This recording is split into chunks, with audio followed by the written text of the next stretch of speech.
Hello बच्चों, कैसे हो आप लोग। उम्मीद करता हूँ बहुत अच्छे होंगे। तो आज हम पढ़ेंगे क्लास 9th का चैप्टर 7 है ट्रायंगल्स एक्सरसाइज 7.4 का फर्स्ट क्वेश्चन करते हैं। इससे पहले हमने 7.1 एक्सरसाइज की, 2 की, 3 की और इसका इंट्रोडक्शन किया। आज हम एक्सरसाइज 7.4 का फर्स्ट क्वेश्चन करते हैं। देखिए क्या है। So that in A right angle triangle the hypotenuse is longest side. बोल रखे कि राइट एंगल ट्रायंगल है, ये बना लेते हैं थोड़ा। देखिए ए बी सी, अगर राइट एंगल ट्रायंगल है तो बी जो होगा 90 डिग्री का होगा। हमें प्रूफ करना, जो हाइपोटेनस है ना, ये हाइपोटेनस है, ये इससे भी बड़ा है और इससे बड़ा, परपेंडिकुलर से भी बड़ा है और बेस से भी बड़ा है। तो गिवन क्या है, A B C is right angled triangle, ठीक है। और angle B is equal to 90। हमें क्या प्रूफ करना है, ए सी जो बड़ा है ए बी से भी और ए सी जो बड़ा है बी सी से भी, ठीक। चलिए प्रूफ करते हैं। देखिए अगर मैं बात करूं कि angle A plus B plus C equal to कितना होगा, 180 डिग्री होगा। In triangle A B C angle A plus B plus C equal to 180 degree होगा। क्यों होगा, by angle sum property. Angle sum property पढ़ी है ना आप लोगों ने, ठीक है। इसके इंट्रोडक्शन में बता दिया था। देखो एंगल बी कितना है, 90 है, यानी एंगल बी की जगह मैं 90 पुट कर सकता हूँ क्योंकि ये गिवन है। ये 90 प्लस में इधर क्या हो जाएगा, माइनस में हो जाएगा। Angle A plus C is equal to 180 minus 90। तो एंगल ए प्लस सी कितना आ गया, 90। कहने का मतलब ये है एंगल ए प्लस सी मतलब इन दोनों का सम जो होगा वो 90 होगा। और जो angle A and angle C are acute angle होगा, मतलब दोनों ही एक्यूट एंगल होगा क्योंकि दोनों का सम 90 है, तो मतलब दोनों ही 90 से छोटे ही होंगे एक्यूट एंगल। तो देयरफॉर एंगल बी जो बड़ा होगा, एंगल जो बी जो 90 है एंगल बी, वो ए से भी बड़ा होगा और एंगल बी जो बड़ा है वो सी से ही बड़ा होगा। मतलब कि एंगल बी जो है 90 है, तो इन दोनों का सम ए प्लस सी इक्वल टू 90 है। मतलब एंगल बी जो है इससे भी बड़ा मिलेगा और बी जो है सी से भी बड़ा मिलेगा। तो एंगल बी के सामने कौन सा साइड है, ए बी के सामने ए सी। तो ए सी जो बड़ा है ए के सामने बी सी से, और ए सी जो बड़ा है यहाँ बड़ा, ठीक है। एंगल सी के सामने क्या है, ए बी से, ठीक है। क्यों हुआ, क्योंकि एक थ्योरम है आप लोगों ने पढ़ी होगी पीछे, because if any triangle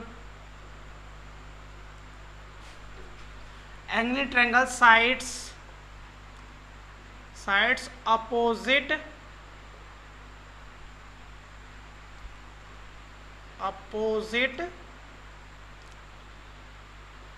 larger angle या largest angle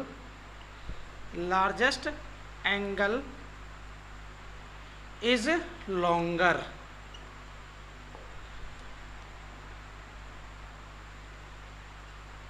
ये थ्योरम पढ़ी आप लोगों ने कि अगर किसी भी ट्रायंगल में अगर बड़ी साइड के सामने, बड़े एंगल के सामने वाला साइड क्या होता है, बड़ा होता है, छोटे एंगल के सामने वाला साइड क्या होता है, छोटा होता है। तो ये आपका फर्स्ट क्वेश्चन है, उम्मीद है आप लोग समझ में आया हो।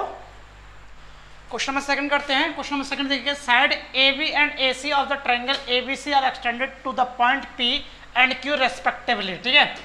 Also angle P B C smaller than Q C B, मतलब ये जो एंगल है इस वाले एंगल से छोटा है। अगर ये 40 होगा तो ये 50 होगा, मतलब उससे ज़्यादा बड़ा ही होगा, ध्यान रखना। So that A C B side A C जो है ए बी से बड़ा है, ठीक है। करते हैं, देखिए सबसे पहले अगर मैं बात करूँ एंगल ये प्लस ये कितना होगा, 180 डिग्री होगा। Angle A B C plus P B C is equal to 180 degree, ठीक है। क्यों होगा, लीनियर पेयर, आप लोग जानते ही है, ठीक है। अगर मैं यहाँ से ए बी सी की वैल्यू निकालता हूँ तो क्या निकलेगा, ये प्लस में इधर रखे माइनस में हो जाएगा पी बी सी। इसे मान लिया मैंने इक्वेशन फर्स्ट, ठीक है। इसी तरह एंगल क्यू सी बी और A C B equal to 180 degree होगा। A C B plus Q C B is equal to 180 degree, Q linear pair, ठीक है। अब देखिए अगर मैं यहाँ से ए सी बी की वैल्यू निकालता हूँ तो क्या मिलेगा, 180 माइनस क्यू सी बी मिलेगा। इसे मान लिया हमने सेकेंड इक्वेशन। अब गिवन क्या दिया हुआ है, P B C, angle P B C less than Q C B दिया हुआ हमें गिवन, ठीक है। अब देखिए यहाँ थोड़ा सा समझने वाली बात है, ये जो एंगल है इससे छोटा है, ठीक है। अगर ये 40 हुआ तो ये 50 होगा, मानते हैं अगर मान लीजिए 40 हुआ तो ये 50 होगा, और ये पूरा 180 डिग्री का है तो ये कितना आएगा, 140 आएगा, क्योंकि पूरे में से अगर 40 माइनस तो 140 आएगा, और ये भी पूरा 180 डिग्री है, अगर पूरे में से 50 माइनस तो ये कितना आएगा, 130 डिग्री आएगा। तो आप ध्यान से देखिए कौन सा एंगल बड़ा हुआ है, ए बी सी बड़ा होगा ए सी बी से। तो अगर मैं कहने का मतलब ये है, अगर मैं 180 में से ये वाला जो एंगल है माइनस करता हूँ तो बड़ा मिलेगा ये वाला एंगल, तो लिख सकता हूँ 180 माइनस पी बी सी बड़ा होगा 180 minus angle Q C B, 180 minus angle Q C B. समझ में आया इतना। अब देखिए 180 माइनस पी बी सी को हमने क्या माना है, इक्वेशन फर्स्ट, तो मैं इसकी जगह पे ये पुट कर सकता हूँ, ठीक है।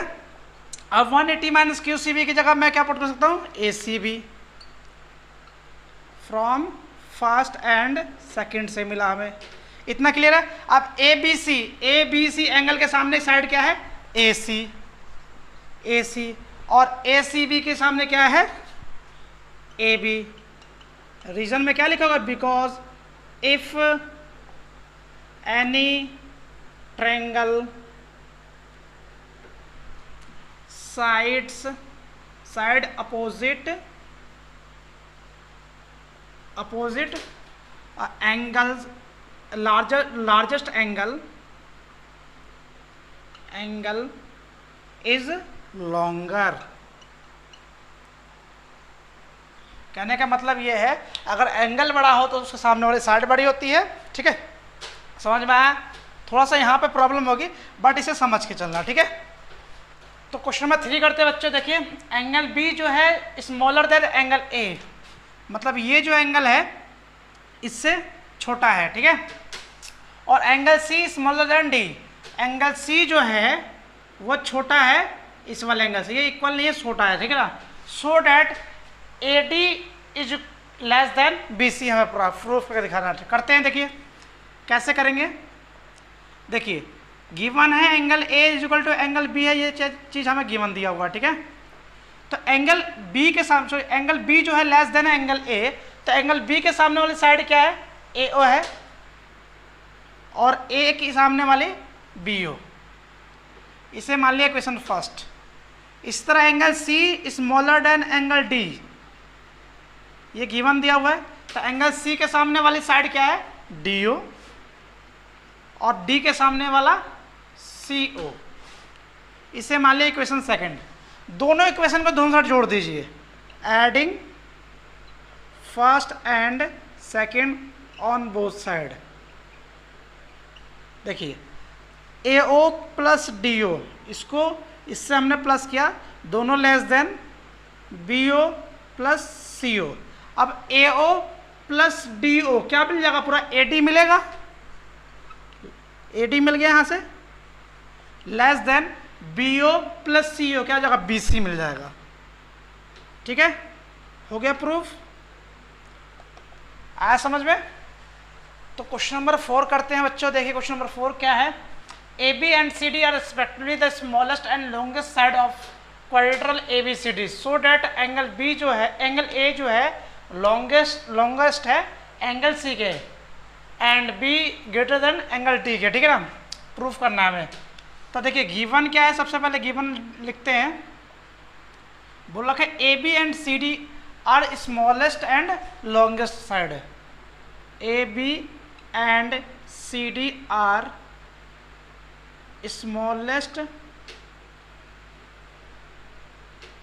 एंड लॉन्गेस्ट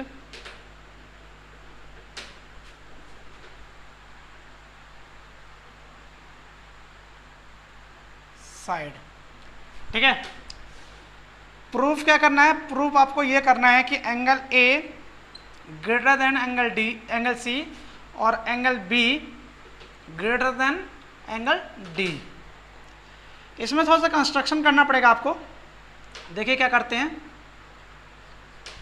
हम क्या करेंगे, ज्वाइन करेंगे AC को, ठीक है, और BD को। इसको ज्वाइन करेंगे थोड़ा देर में बाद में करेंगे, पहले हम फर्स्ट वाले के लिए हम पहले AC को ज्वाइन करेंगे, उसके बाद हम BD को।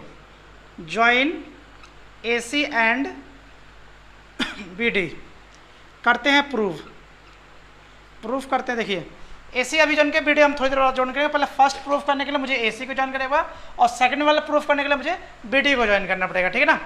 तो करते हैं। देखिए अगर मैं कहूँ कि BC जो है बड़ा है AB से, तो हो सकता है ना, क्योंकि AB जो है क्वेश्चन में क्लियरली बोला है AB जो है इस क्वाड्रिलेटरल का सबसे छोटा साइड है और CD जो है सबसे बड़ा है। तो AB जो होगा इससे भी छोटा होगा, इससे भी छोटा होगा और इससे भी छोटा होगा, तो BC जो है इससे बड़ा होगा। इतना क्लियर है। इसे मान लेते हैं एंगल 1 2 3 4। अब देखिए BC के सामने वाला एंगल कौन सा है, BC के सामने वाला एंगल 1 और AB के सामने वाला एंगल 4। इसे मान लेते हैं इक्वेशन फर्स्ट। क्लियर।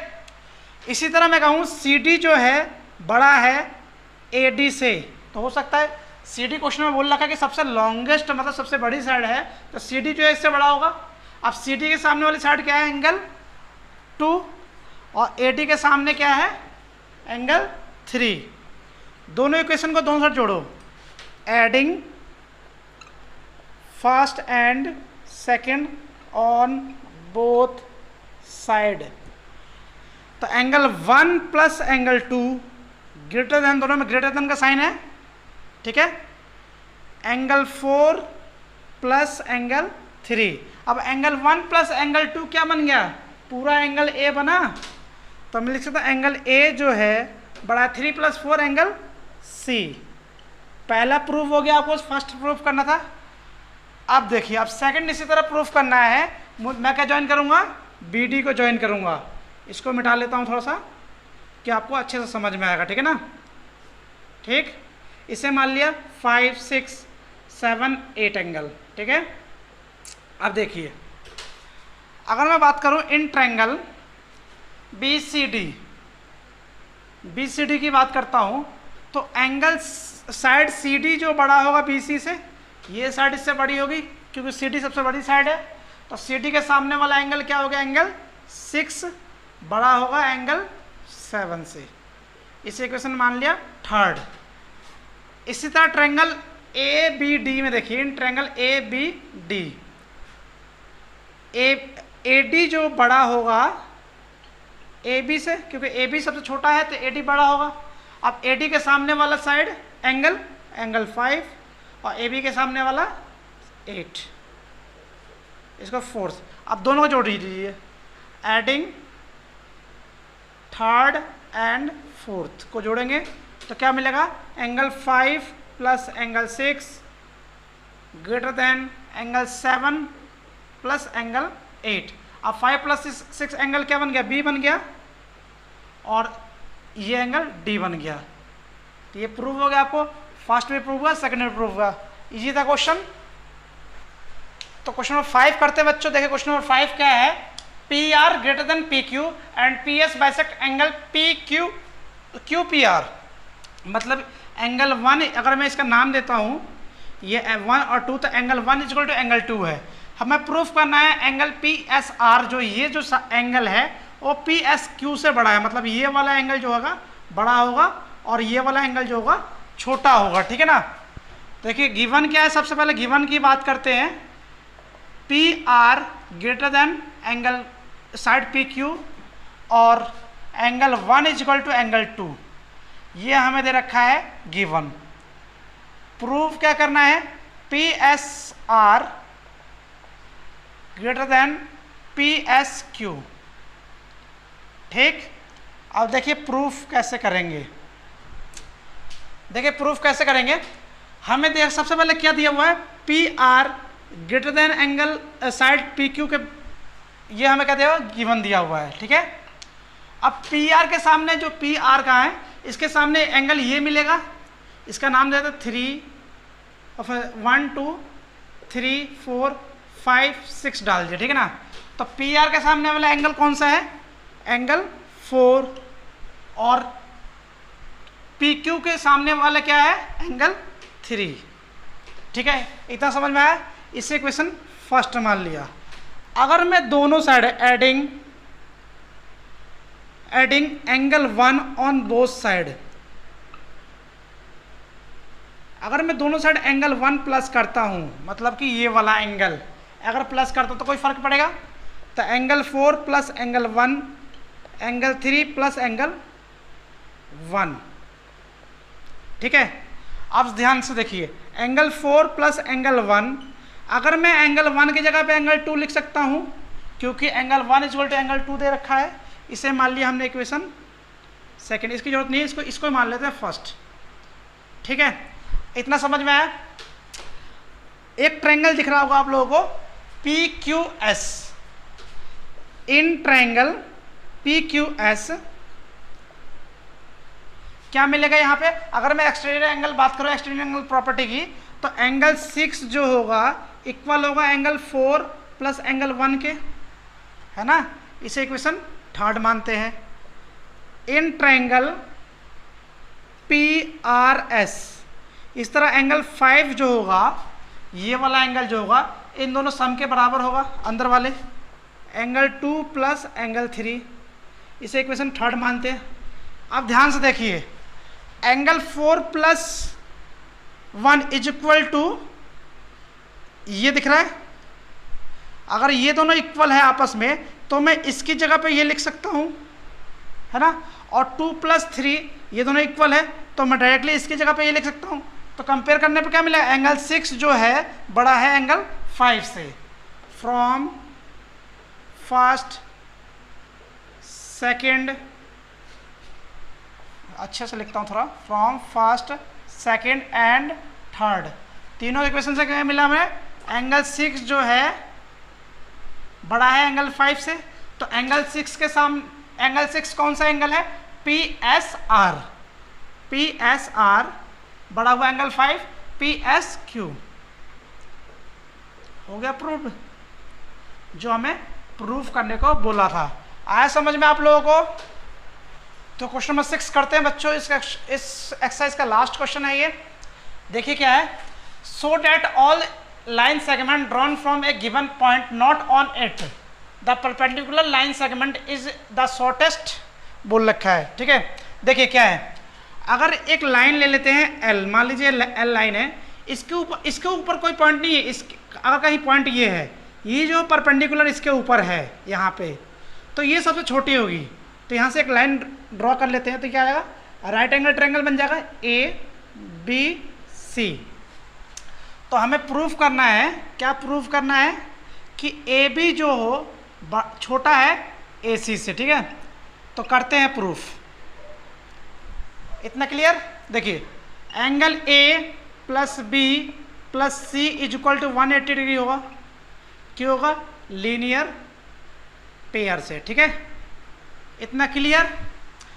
तो एंगल ए प्लस बी की जगह मैं 90 पुट कर सकता हूँ, angle C is equal to 180 degree, ये प्लस में इधर के माइनस में हो जाएगा। तो angle A plus C is equal to कितना आएगा, 180 माइनस 90। तो A plus C is equal to कितना, 90 आ गया। तो कहने का मतलब angle A and C are acute angle मिला, दोनों ही एक्यूट एंगल है। तो एंगल बी से जो होगा, एंगल सी जो होगा वो छोटा होगा, यानी एंगल सी जो है छोटा है एंगल बी से, ये जो एंगल है इससे छोटा है, ये दोनों एक्यूट एंगल है ना, तो एंगल सी बी से छोटा होगा। तो बी के सामने वाली साइड, सी के सामने वाली साइड क्या है, ए बी, और बी के सामने वाली ए सी। क्यों होगा, if any triangle sides opposite largest angle is longer. ये थ्योरम आपकी, ठीक है ना। तो ये आखिरी क्वेश्चन था, उम्मीद करता हूँ आप लोगों को समझ में आया हो। और इससे रिलेटेड, इस एक्सरसाइज से रिलेटेड जो भी क्वेश्चन समझ में नहीं आया, आप लोग उस कमेंट सेक्शन में मुझे बताइए कि सर मुझे क्वेश्चन समझ में नहीं आया। हो सके तो मैं उसकी अलग से एक वीडियो बनाऊंगा, और नहीं तो आपको कमेंट में ही आपको उस क्वेश्चन का रिप्लाई दे दूंगा, ठीक है ना। तो इसी साथ बने रहिए हमारे चैनल पे द स्टूडेंट एजुकेशन अकेडमी, और आसपास सफाई बनाए रखिए और देखते रहिए द स्टूडेंट एजुकेशन अकेडमी। धन्यवाद।